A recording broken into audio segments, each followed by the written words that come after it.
Assalamualaikum warahmatullahi wabarakatuh. Kemudian dikatakan teman-teman sekalian dalam firman Allah yang lain tentang nabi-nabi Allah. Mereka diangkat derajatnya justru setelah cobaan datang.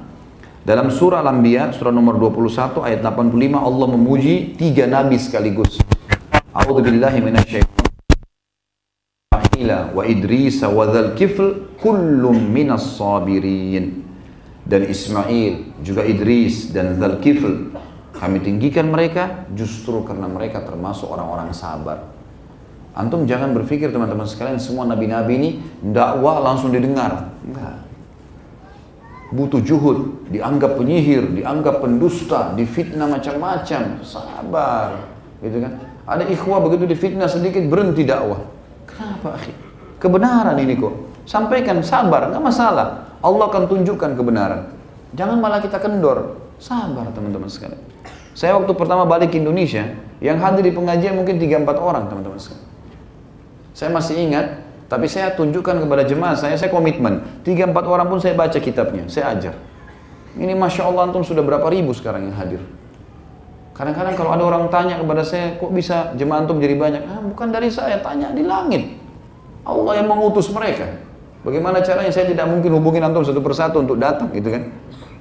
Jadi memang ada kuasa Allah dan memang banyak teman-teman. Saya melalui banyak cobaan. Mungkin kalau saya ceritain ke antum satu persatu, antum, oh ternyata begitu ya Khalid Basalamah itu. Antum tidak nyangka kalau itu banyak cobaan yang berat, gitu. Tapi itu bukan untuk dikeluh kesahkan, untuk dinikmatin sebagai sebuah proses Allah tinggikan derajat. Dan itu saya lihat depan mata saya sendiri. Banyak sekali terjadi. Sabar teman-teman sekalian, sabar. Maka sabar ini adalah sebuah senjata yang sangat luar biasa. Kemudian dikatakan juga tentang Nabi Ayyub alaihissalam.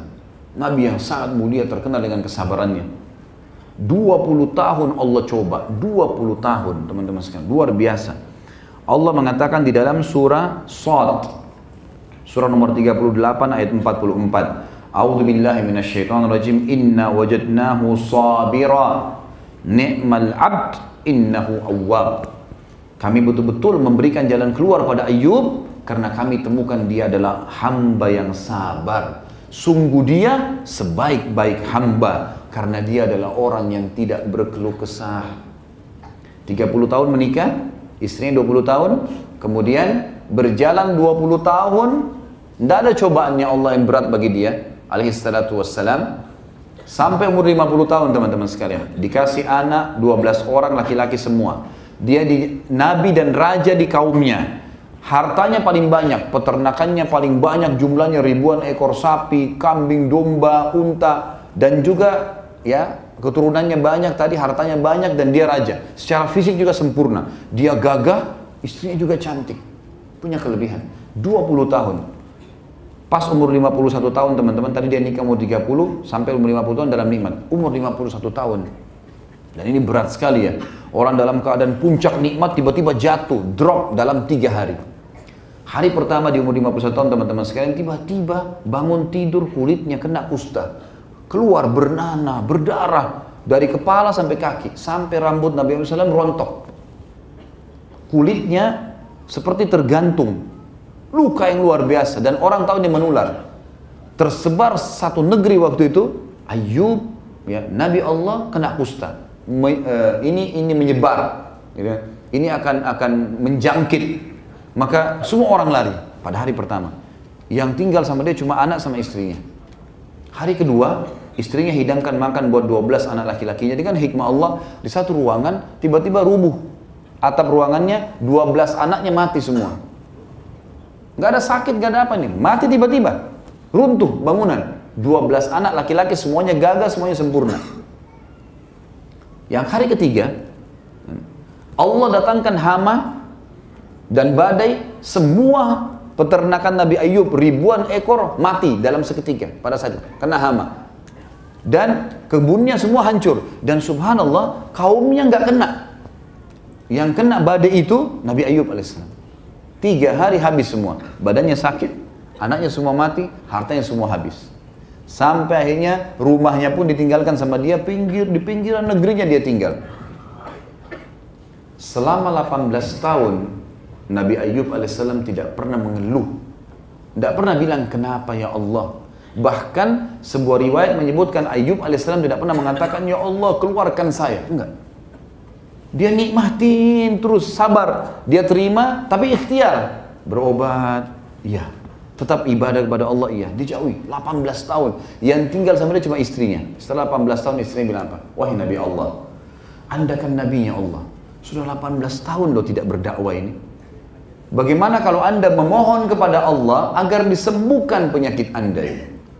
Itu saja, nggak usah minta yang lain. Anak sudah mati, sudahlah. Harta habis, sudahlah. Saya bisa sabar. Tapi minimal Anda sembuh, baru kemudian Anda ya, berdakwah lagi.